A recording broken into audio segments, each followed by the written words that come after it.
Assalamualaikum warahmatullahi wabarakatuh. Halo semua, dalam video ini saya akan bahas tentang manajemen kerja organisasi.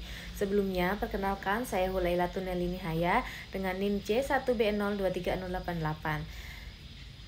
Dan tujuan saya membuat video ini adalah untuk memenuhi tugas mata kuliah manajemen kinerja yang diampu oleh Dr. Sirosita SEMM.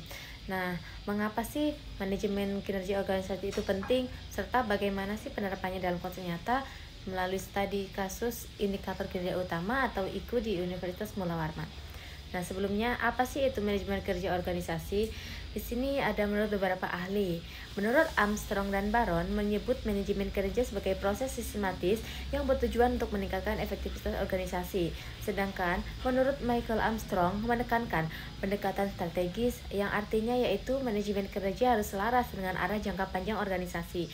Nah, sedangkan menurut Mattis dan Jackson lebih menyoroti proses pengidentifikasian, pengukuran, dan pengembangan kinerja karyawan. Intinya, manajemen kinerja bertujuan untuk menyelaraskan tujuan individu dengan tujuan organisasi agar produktivitas meningkat dan sasaran strategis tercapai. Mengapa sih manajemen kerja organisasi itu penting?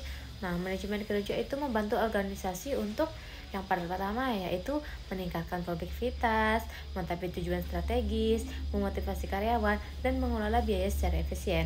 Dalam dunia pendidikan tinggi, ini sangat penting untuk memastikan mutu pelayanan, pengajaran, dan penelitian tetap unggul.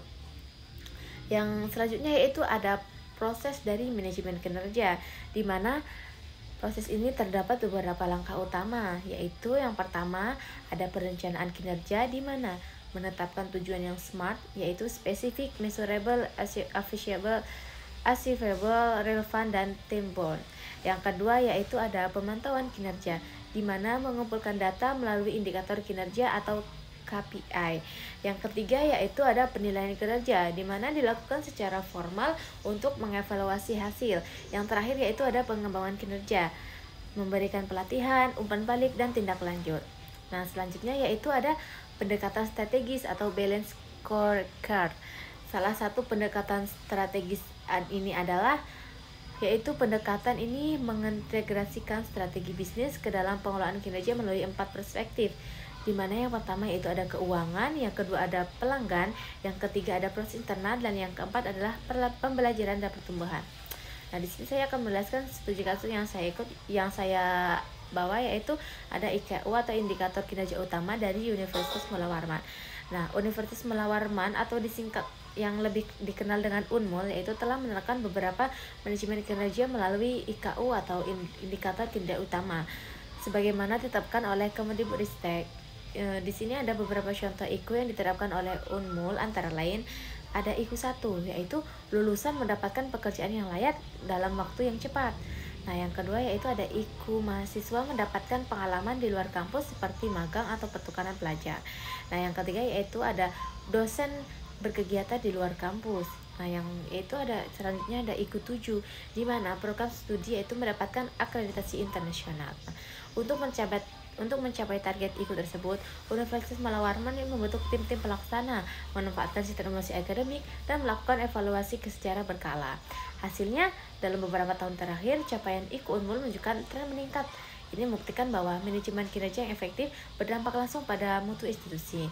Nah, di sini saya akan juga menjelaskan tentang faktor kunci keberhasilannya.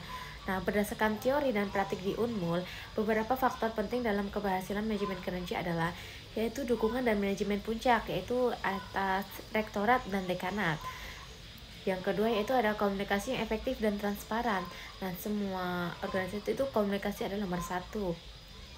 Nah, yang ketiga itu ada keterlibatan seluruh civitas akademika, termasuk mahasiswa dan para dosen. Nah, yang terakhir adalah budaya organisasi yang mendukung kinerja.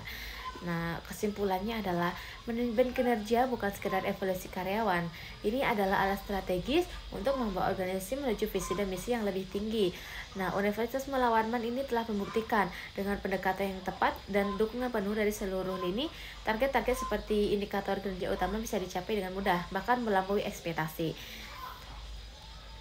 Nah, cukup sekian video dapat saya sampaikan. See you next video. Wassalamualaikum warahmatullahi wabarakatuh.